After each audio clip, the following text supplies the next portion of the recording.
नमस्कार। 8 मार्च ये तारीख हम सब ने सुनी है, पर क्या ये सिर्फ कैलेंडर की एक तारीख है? नहीं, बिल्कुल नहीं। ये दिन तो दुनिया भर की महिलाओं के संघर्ष, उनकी हिम्मत और उनके सम्मान का प्रतीक है। तो चलिए आज इसी दिन की कहानी में थोड़ा और गहराई से उतरते हैं। तो सबसे बड़ा सवाल यही उठता है कि आखिर 8 मार्च में ऐसा क्या है, ये तारीख इतनी खास क्यों मानी जाती है? देखिए, ये सिर्फ कैलेंडर की एक तारीख से कहीं कहीं ज्यादा है।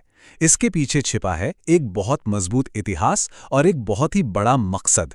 तो चलिए सबसे पहले यही समझते हैं कि आखिर इस अंतर्राष्ट्रीय महिला दिवस का मतलब क्या है।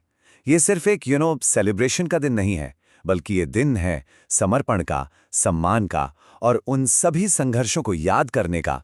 तो देखिए, अंतर्राष्ट्रीय महिला दिवस, जैसा कि नाम से ही पता चलता है, एक ग्लोबल दिन है।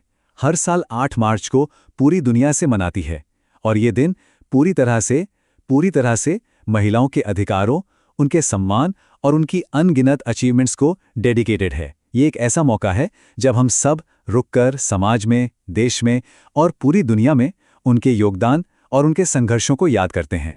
लेकिन अब सवाल यह है कि इस दिन की शुरुआत हुई कैसे? इसकी जड़ें कहाँ हैं? इसकी कहानी भी बड़ी दिलचस्प है। एक छोटे से विरोध प्रदर्शन से शुरू होकर ये बात कैसे पूरी दुनिया में फैल गई, आइए देखते हैं। ये सफर शुरू होता है 1908 में। सोचिए, न्यूयॉर्क शहर में हजारों औरतें सड़कों पर उतर आईं। उनकी मांगें क्या थी? बेहतर काम करने की जगह और बराबर काम का बराबर वेतन। ये एक चिंगारी थी। फिर 2 साल बाद 1910 में कोपेनहेगन में एक जर्मन लीडर थीं, क्लारा ज़ेटकिन।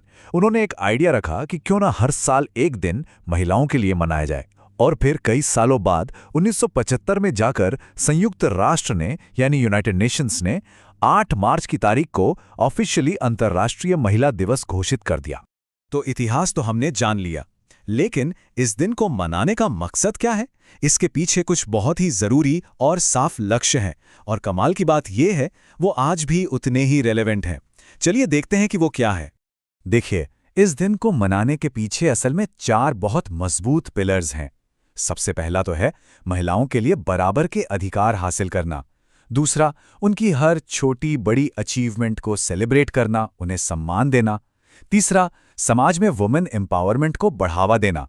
और चौथा, जो कि बहुत जरूरी है, महिलाओं के खिलाफ होने वाले किसी भी तरह के भेदभाव और हिंसा के खिलाफ आवाज उठाना और जागरूकता फैलाना। और जब प्रेरणा की बात हो तो अपने देश भारत का इतिहास तो ऐसी कमाल की महिलाओं की कहानियों से भरा पड़ा है। वो महिलाएं जिन्होंने दुनिया को दिखा दिया कि कुछ भी नामुमकिन नहीं है। चलिए कुछ ऐसे ही नामों पर एक नजर डालते हैं। सबसे पहले रानी लक्ष्मीबाई, जिनका नाम आज भी वीरता और साहस का दूसरा नाम माना जाता है। फिर अगर हम विज्ञान की बात करें तो कल्पना चावला, वो पहली भारतीय मूल की महिला जिन्होंने अंतरिक्ष में जाकर इतिहास रच दिया। और खेल की दुनिया में मैरी कॉम को कौन भूल सकता है? अपनी जिद और मेहनत से पूरी दुनिया में बॉक्सिंग का लोहा मनवाया। और राजनीति के मैदान में इंदिरा गांधी, भारत की पहली महिला प्रधानमंत्री। देखिए, ये तो सिर्फ कुछ नाम है, लिस्ट बहुत लंबी है, पर ये सब इस बात का सबूत है कि महिलाएं किसी भी फील्ड में किसी से कम नहीं हैं। तो ये तो हुई प्रेरणा की बात। पर अब सवाल यह है कि आज के दौर में, आज की दुनिया में इस दिन को कैसे मनाया जाता है, क्योंकि जाहिर है अब इसका तरीका काफी बदल गया है। आजकल हम देखते हैं कि स्कूलों और कॉलेजों में स्पीच होती है, कल्चरल प्रोग्राम्स होते हैं, अलग अलग फील्ड की महिलाओं को उनके काम के लिए सम्मानित किया जाता है, अवार्ड्स दिए जाते हैं। कई सोशल ऑर्गेनाइजेशंस अवेयरनेस कैंपेन चलाती हैं। और हाँ, सोशल मीडिया, वहाँ तो इंस्पिरेशनल कहानियों की बाढ़ आ जाती है। लोग एक दूसरे के साथ शेयर करते हैं। तो ठीक है, हमने इतिहास जान लिया, मकसद समझ लिया और ये भी देख लिया कि इसे मनाया कैसे जाता है। पर इस सब का निचोड़ क्या है? इन सब बातों का सार क्या है? एक बहुत ही पावरफुल मैसेज है जो हम सबको हमेशा याद रखना चाहिए। बात बहुत सीधी सी है। महिलाएं समाज की असली ताकत हैं और ये हम सबकी जिम्मेदारी बनती है कि उन्हें बराबरी का सम्मान और बराबरी के अधिकार मिलें।